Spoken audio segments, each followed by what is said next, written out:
guys? It's your host Hamad, back with episode 3 of the HooperCast here on a Friday. This will be coming out on a Sunday. And man, what a week of NBA news has it been. Um, the day I recorded was the Metropolitan 92s versus the G League Ignite, the first game where the G League Ignite won 122 to 115. It was a showdown between two of the top picks in the 2023 draft with Victor Wembanyama and Scoot Henderson. I just want to say one thing. Whoever set this game up is a legend. This is an amazing thing the G League Ignite and the 92s did. And I don't know if the NBA, I think the NBA had a hand in this, of having Victor Wembanyama and Scoot Henderson. Wembanyama plays in France. So he had to come all the way to Las Vegas, and he said it was an amazing experience. He's never played a game of this standard, of this magnitude. It was a 40 game, and he said he's never played a 40-minute game, and he was getting those jitters, and he was getting tired. He said he needs to work on his stamina, and I was seeing that too. Whenever he would grab a rebound, he would just pass it to his guard, and he would just stay behind the court, in the back court, walk up. He was getting tired constantly. That's something he needs to work out in the NBA. And I'm sure he'll get that done. That's not a big problem. And setting this game up was an amazing thing that the NBA did. It was actually two games. The first game was on Tuesday. The second was yesterday on a Thursday. The second game, Scoot didn't play because he bumped knees with Victor Wembanyama, and he had to leave the game. Unfortunately, he never returned. I think he played like a minute or two in the game, if I'm not wrong. So it was early on in the game.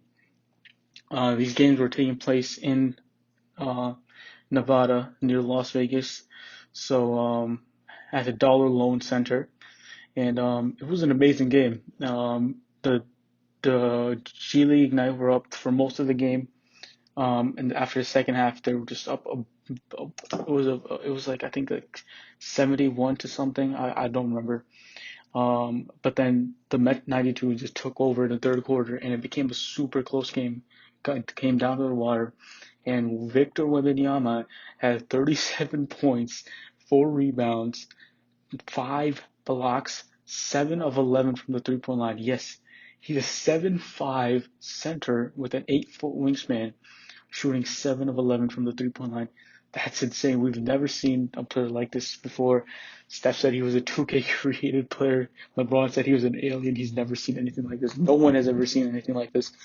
Woj said that he is the single greatest NBA draft prospect there has ever been in the NBA draft. I said something insane to say because you had LeBron, who was a huge hyped up pick that the Caps got. You had Zion, Anthony Davis. He was such a big hyped up pick, and they all came out to be what they are. We'll see what Zion is, but man, Zion is great too. But I hope Wembanyama lives up to that hype. One person that everybody's comparing Wembanyama to is Ralph Sampson. I've never seen him play live because he was like in the 80s. He's an 80s and 90s player. But his height and length, everybody's saying that it reminds him of Ralph Sampson if he had handles, the shooting ability, and all the abilities that Victor Wembanyama has. That's one player that everybody's comparing him to. And people are saying he's a mashup, this is insane to say, of Kevin Durant and Rudy Gobert. If KD and Rudy had a kid, that'd be Victor Wembanyama.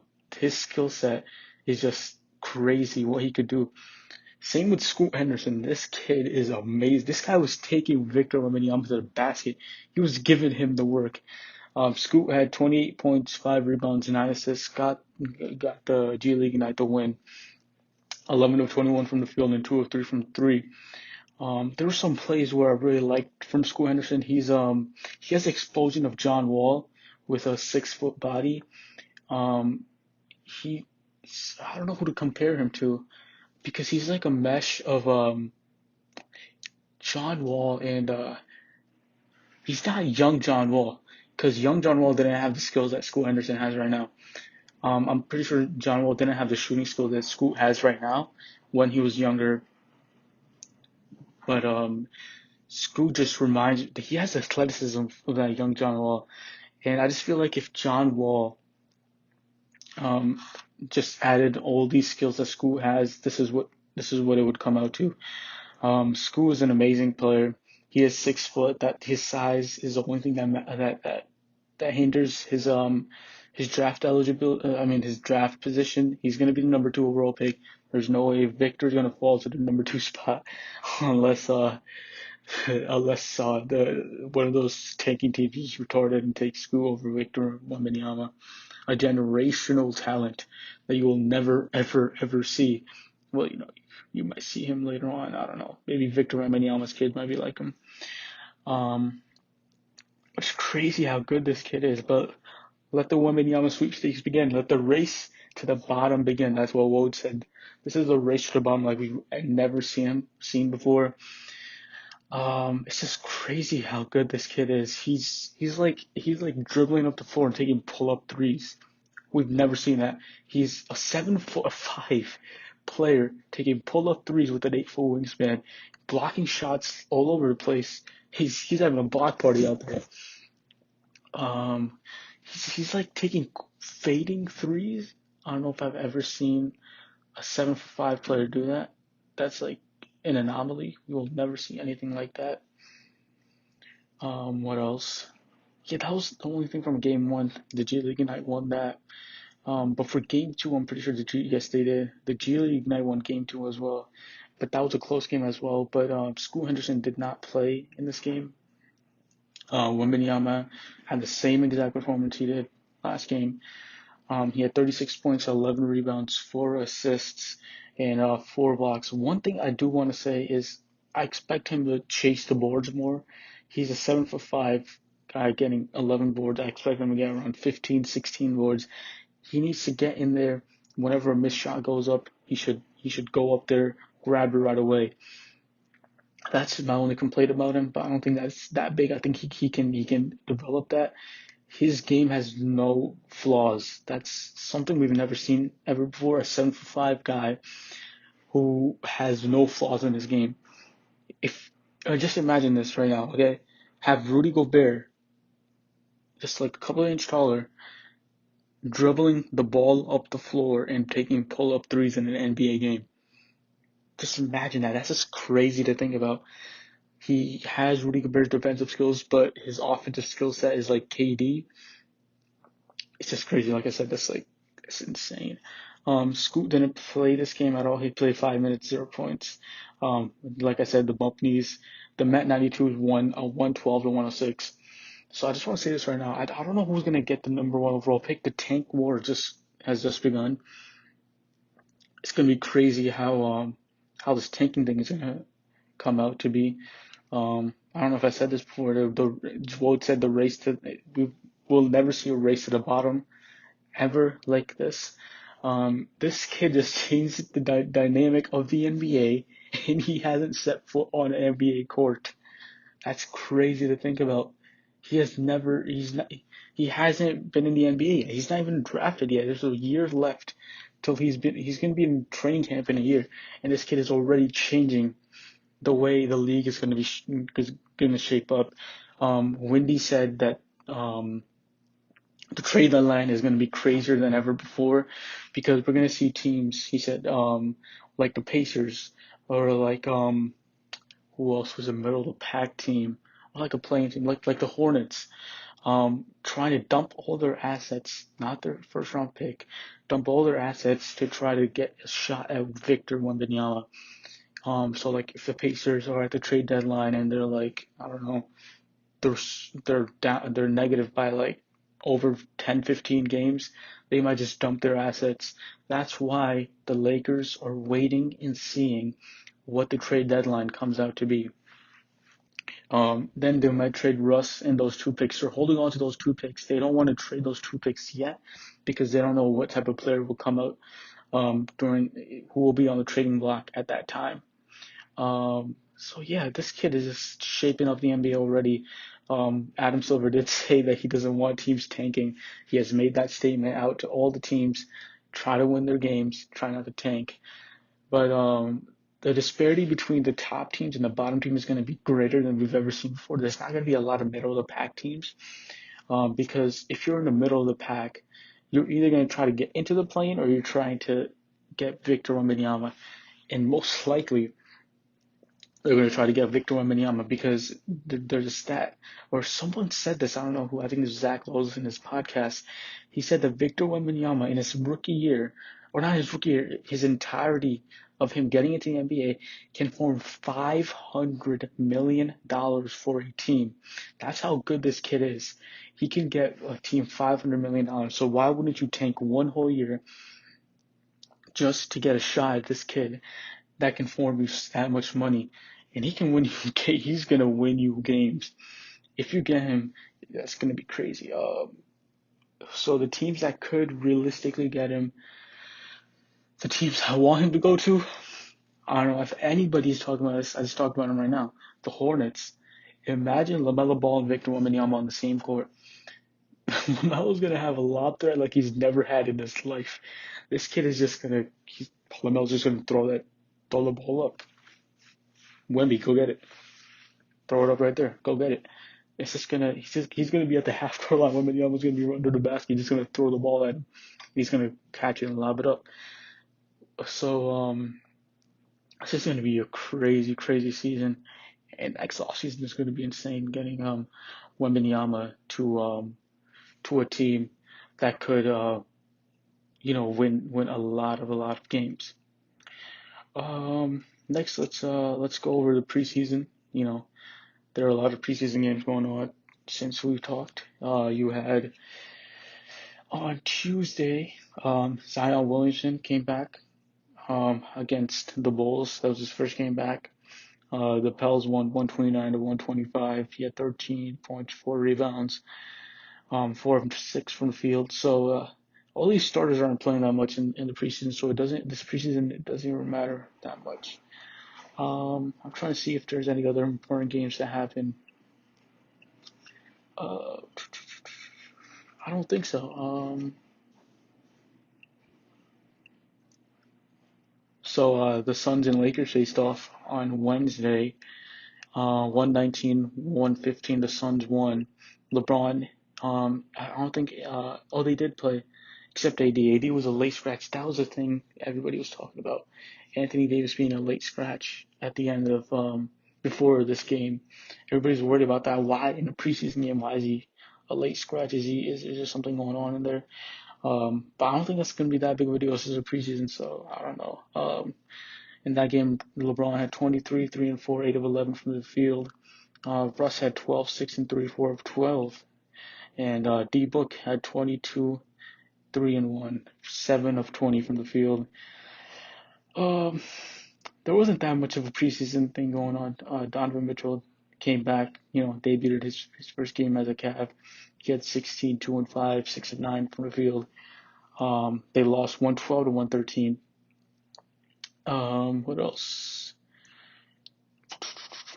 The Tyrese Maxey show continues in the preseason. He had 21 against the Cavs and 9 of 11 from the field. This kid is going to be amazing. We'll talk about him later. Oh, yeah, by the way, preseason predictions. Not preseason. I'm so sorry. Award predictions are coming right now in a couple of minutes after we're done with this. Next is Rudy Gobert came back. This game was in Las Vegas.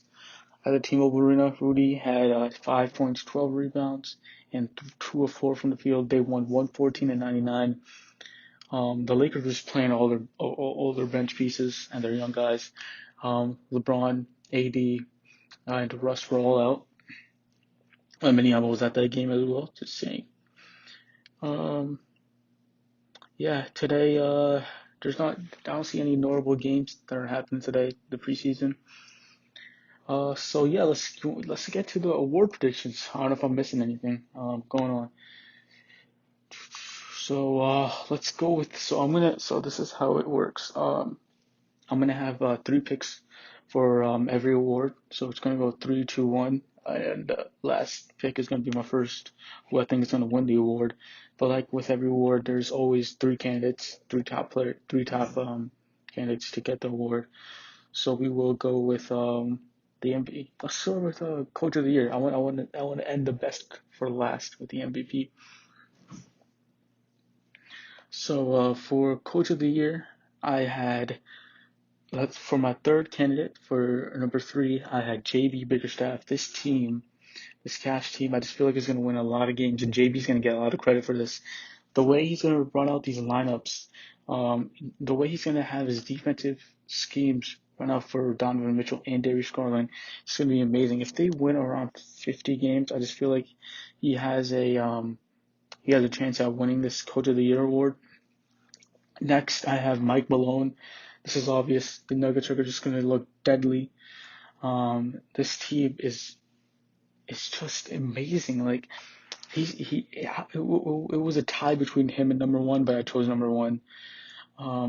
So you have Jamal Murray coming back, Michael Porter Jr. coming back. You added Bruce Brown, you added KCP, and you still have Jokic, who's still going to be an MVP candidate. We'll talk about him later. But this team is just going to look insane. They could win around 40, I mean, not 40, I mean, 58, 57, 58 games. I see them being the number one seed alongside this team. It could either be this or the Clippers. And like number one candidate for Coach of the Year, and who I think is going to win Coach of the Year, is Ty Lue.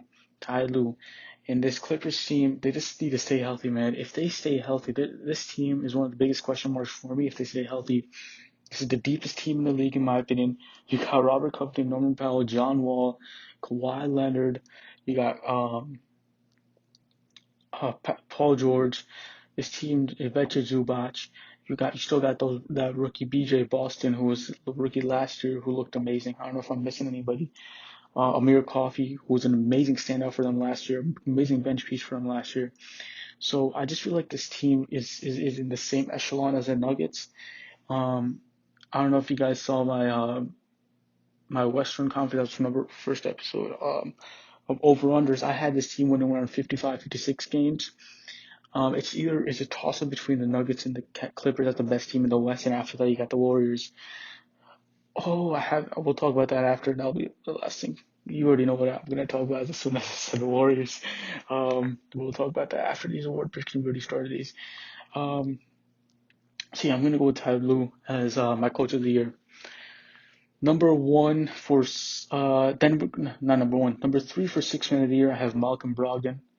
I have Malcolm Brogdon win this because I have him lower than my number two and number one, because I just feel like when he's gonna have a whole bench unit with him, but the other thing is he's also gonna be playing with Jason Tatum, Jaylen Brown at the end of the games. So I just feel like his production is gonna go lower than it was in Indiana, but he's also gonna have a whole bench unit he's gonna run himself.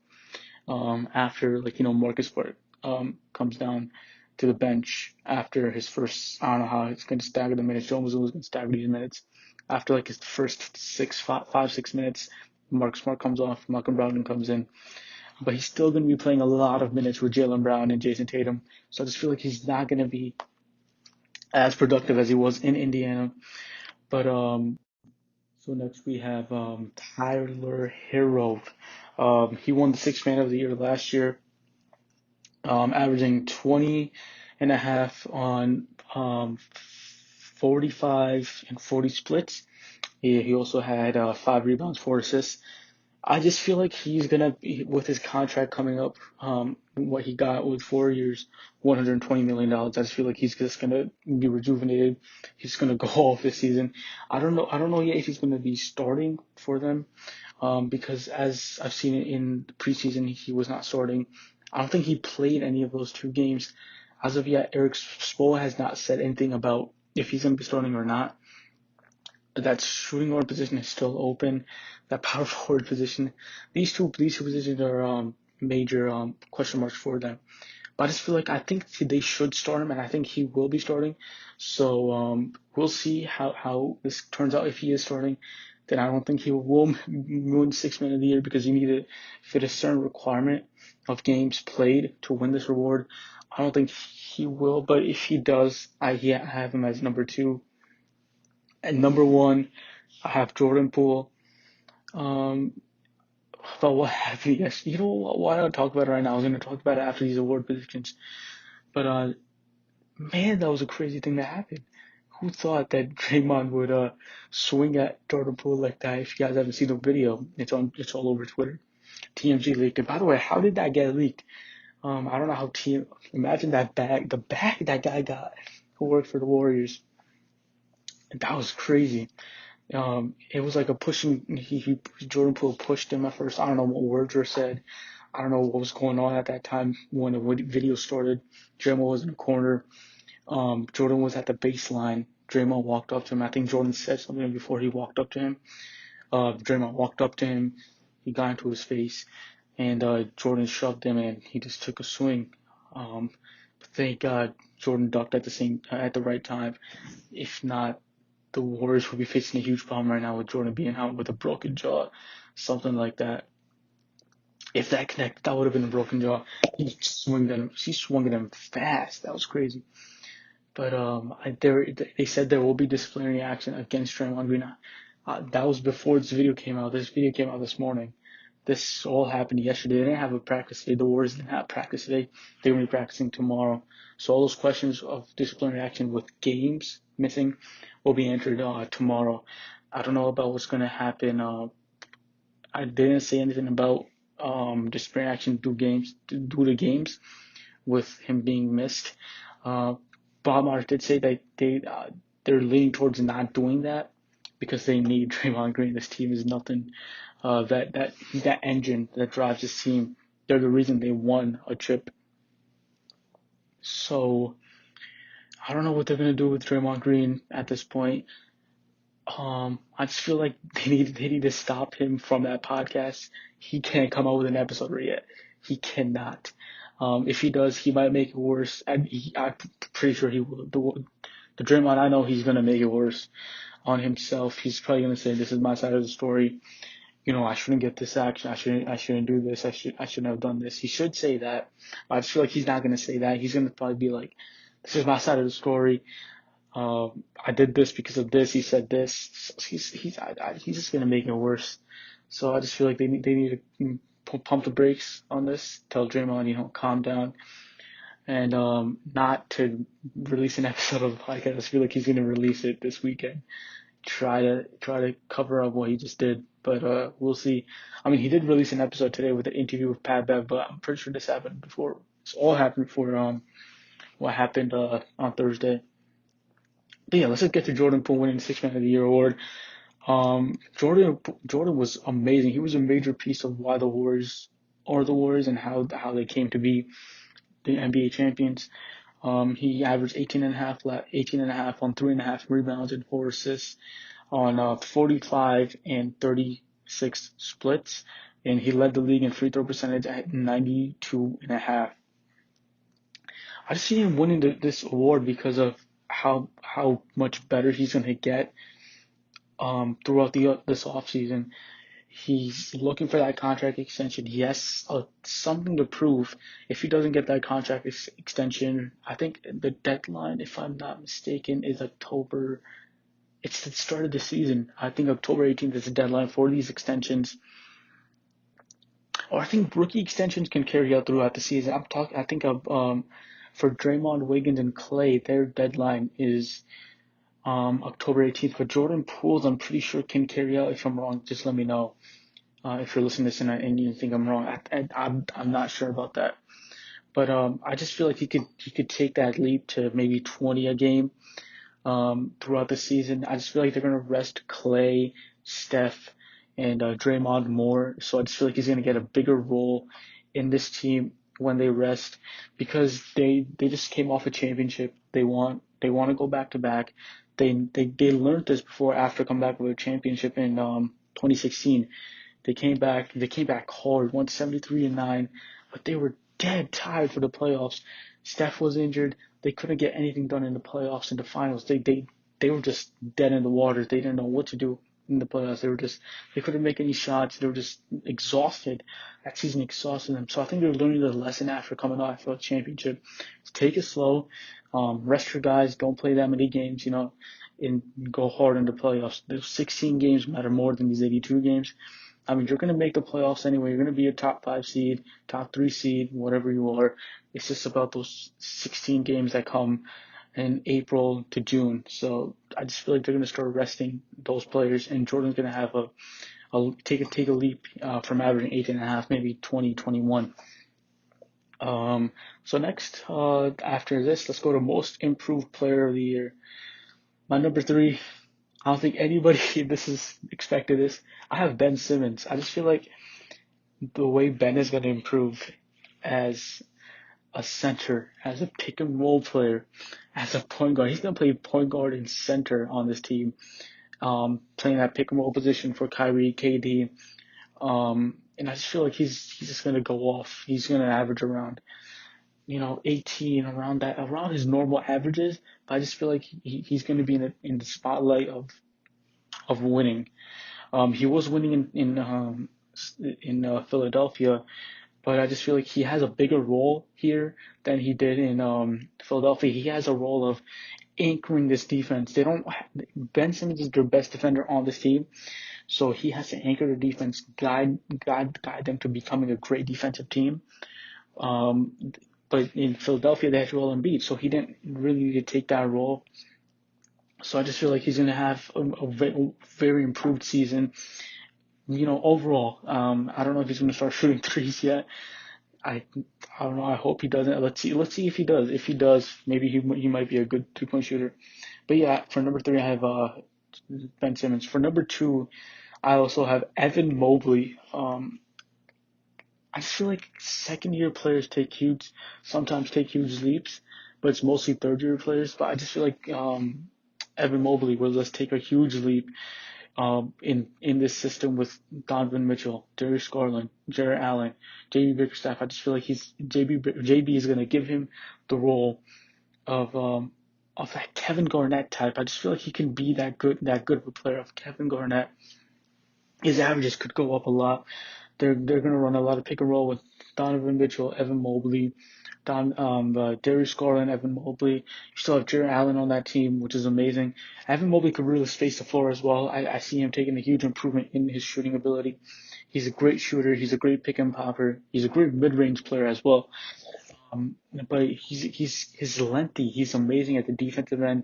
He was in the conversation, but he was low key in the conversation of all defensive team as a rookie. That's crazy to think about. I don't think any rookie. I mean, Herb Jones was also in the conversation for the Pelicans, but I just feel like Evan Mobley could take a huge leap with this system and with this team, just improving their team, being a great team, making the playoffs. Could really help this kid becoming a better player. I could see him. A huge comp for me would be Kevin Garnett or Tim Duncan. That's huge expectations for this kid, but I just feel like he could get there 100%. Number one, I have Anthony Edwards as most improved. I just feel like all the offense is now going to run through him. A lot of the offense is going to run through him because now you're all staggered up with Rudy Gobert. You have better players on this team. Chris Finch is going to want him to take more shots, handle the ball more. I just feel like he has the ability to do that. I could see him averaging around, I don't know, 26, 27. That is a huge leap from him, as last year he averaged around 21 and a half, 5 rebounds, 4 assists on 44-35 splits. So if I could see him taking that 5-6 point point per game leap to 26, 27 points per game, he can definitely take that leap. He has that type of ability to do that. They're going to start running the offense a lot through him. A lot of pick and rolls, pick and pops with Karl-Anthony Towns and Rudy Gobert. And also D'Angelo Russell is also a player that could take a huge leap in the system as well with Rudy Gobert. D'Lo, I'm sorry, we're steering off to D'Lo, but D'Lo has never had a player of Rudy Gobert's stats type because Cat was never a good pick and roll player. They tried running pick and rolls last year, never worked. But I just feel like Cat is going to be more of a popper, and they're going to have Rudy Gobert running more of those pick and roll offense with D'Lo and with Anthony Edwards. They're going to run pick and pops with Cat So I just feel like Anthony Edwards could take that leap to 26, 27 points per game. He's definitely going to make an All-Star game. So, I think I said this in the Western Conference over-under that I feel like he will definitely make an All-Star game. And this team is going to be amazing. So let's go to Defensive Player of the Year now. My number 3 was Rudy Gobert, staying on that conversation. He's going to be that defensive anchor for this team. Did he win? No, he won in 2021. Last year, Marcus Smart won. He's a three-time Defensive Player of the Year. He's one of the greatest rim protecting big men in the league. It's insane how good of a rim protector he is. He does not let anything go behind the rim. So I just feel like this team just has a better defensive element, and I just feel like he's never had this good of a defensive team. Anthony Edwards is going to improve as a defender. D'Lo has never been a good defender, but I just feel like Anthony Ant could take away that responsibility of guarding those star guards. Cat, I need Cat to take a defensive leap. He's been a decent defender, but not one of those good ones. I want him to go from decent to good, so this team could just be an amazing defensive team. And I have him at number 3. Number 2, I have Draymond Green. All the reasons. He was a front runner last year to win Defensive Player of the Year, but he got injured. If he never got injured, no question in my mind, he would have won Defensive Player of the Year last year. He was the anchor for that team. He won them that championship. Without his defense, this team would not have won that championship last year. With what's going on currently this past day or two, I just feel like he should take that leap. He's in a contract year. He needs to take that leap. He needs that in his mind that he could take that leap of becoming a better defender and carrying this team as a defensive end with Andrew Wiggins and Klay Thompson. Klay Thompson could take a defensive leap as well. He's pretty much healthy now. So I have Draymond at number 2. At number 1, I have Bam Adebayo taking Defensive Player of the Year this year. Bam has always said he's always disrespected as a defensive player, and I want him to show why he's disrespected. He's an amazing defender. He can guard basically 1 to 5. He can guard every position you want him to. He's a very versatile defender, and you can see the stints of how good of a defensive team this is. Last year, he averaged around a block a game. I want him to go take that up to maybe 2 a game. He could do that. He has that ability to do that, and I want him to do that. I'm a huge Bam Adebayo guy. I want him to take those threes. I've said this in the last episode when we were going over the Miami Heat. I want him to take that leap. I want him to handle the ball more. I want him to get that ball in the post. I want him to take more 3-pointers. Everybody's saying this. He needs to do this. Last year, he averaged around 13 field goal attempts a game. I want him to average 18, 17, 18. Take more shots. This Miami Heat team needs you to do that. And he has the ability to take those shots, and I think he could. So I have him at number 1. I just feel like he's going to take that leap of winning Defensive Player of the Year this season. Next, let's go to Rookie of the Year. For my number 3, I had Jaden Ivey. This kid just looks amazing. I watched some snippets of that Knicks and Pistons game that was on TNT a couple of nights ago. He was taking threes. He was doing all that stuff. He reminded me of young Derrick Rose, and I see that in him. He's a great rim runner. He could not a rim runner, but he could finish at the rim at a high rate. He's an amazing shooter. He could shoot the ball.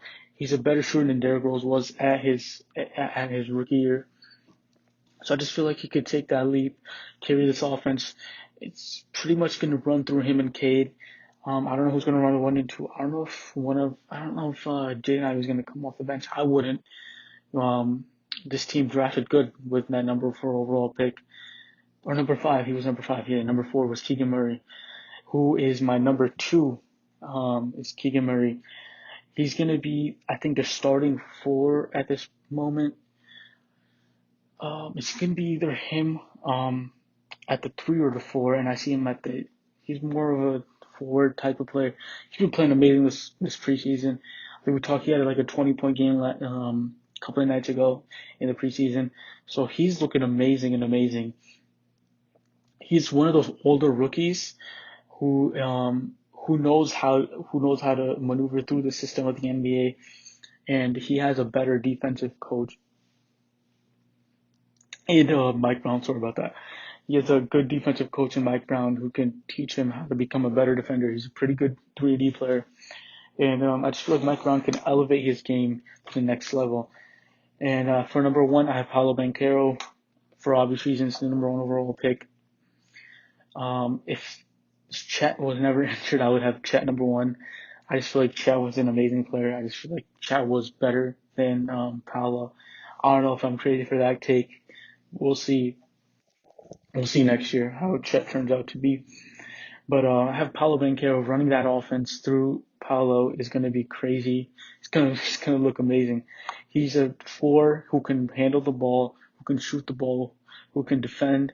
He can basically do everything. He doesn't have that many flaws in his game. Basically Victor Wembanyama, but shorter. But we'll see how that turns out on a Magic team who is going to be for sure looking to tank. I don't see them winning that many games as well. They could be in the Wembanyama sweepstakes, but we'll see. Let's go to say the best for last MVP. For number three, I have Luka Doncic. Luka, I had him as MVP last year. I thought he could win MVP, but it's just I don't know. His competition is way better, and it's just he just needs to take that leap of winning more games. They were a 6 seed. If he gets to a number 3 seed, he can 100% win it. He has the numbers. He's averaging 28.5, 9 rebounds, 9 assists on 45 and 35 splits from 75% for the free throw line. He has those numbers. He has the foundation. Just his team needs to be better. I think adding Christian Wood and JaVale McGee is going to be a huge dynamic for this team. They can take that lead. That's why I have him at number 3. I wouldn't have had him if they never added those players, because I just feel like it's just going to be the same team if they didn't add those two. So yeah, I feel like they could be like a 4 or 5 seed. Yeah, and if they are, then he probably could win this award. At number 2, I have Nikola Jokic, just for the reason that the NBA voters hate to give a player 3 MVPs in a row. Last time this happened was Larry Bird. Before that was Wilt and Bill Russell. So this barely happens. This never happened since Larry Bird. That was an anomaly, Larry Bird winning it. They never gave it to Michael Jordan. They never gave it to LeBron James. They never gave it to Steph Curry. So it's going to be tough giving it Nikola Jokic this MVP award 3 years in a row. But I feel like if they do win it, I mean, if he does win it, it's probably going to be some circumstances like the Nuggets win 60 plus games. Jokic's number just increased dramatically. But if he stays at the same numbers, they're like a 56 win team. I don't see him winning it. Then I see it going to the number 1 guy I have on this list, who is Joel Embiid. He just has a way better team around him. They can be a number 1 seed. I think they were a number 4 seed last year, if I'm not mistaken. Yeah, they were a 4 seed. They faced the Raptors last year, but he had amazing numbers. He was number 2 in MVP. It was a coin flip between him and Nikola Jokic last year. He led this league in scoring last year with 38.6 points per game, around 12 rebounds a game, 4 assists, on 50, 38, 37% field goal shoot, 3-point percent splits. So I could see Joel Embiid taking that leap and winning this Defensive Player of the Year award. MVP award. So he has a way better team around him with PJ Tucker, better defensive team around him. You know, you got James Harden, Tyrese Maxey improving a lot, Tobias Harris, who I see taking a leap, taking that role of when there's no shot coming, you just pass it to Tobias Harris and he'll get you something. He'll throw that thing up and it'll go in. So I feel like that's the role that Tobias Harris is going to play, and he has that capability of playing that role. You have PJ Tucker, corner specialist, Hall of Fame. He can hit that corner shot. He's an amazing corner shooter, great 3-point shooter. He always finds his way onto a great team. He was on the Heat last year.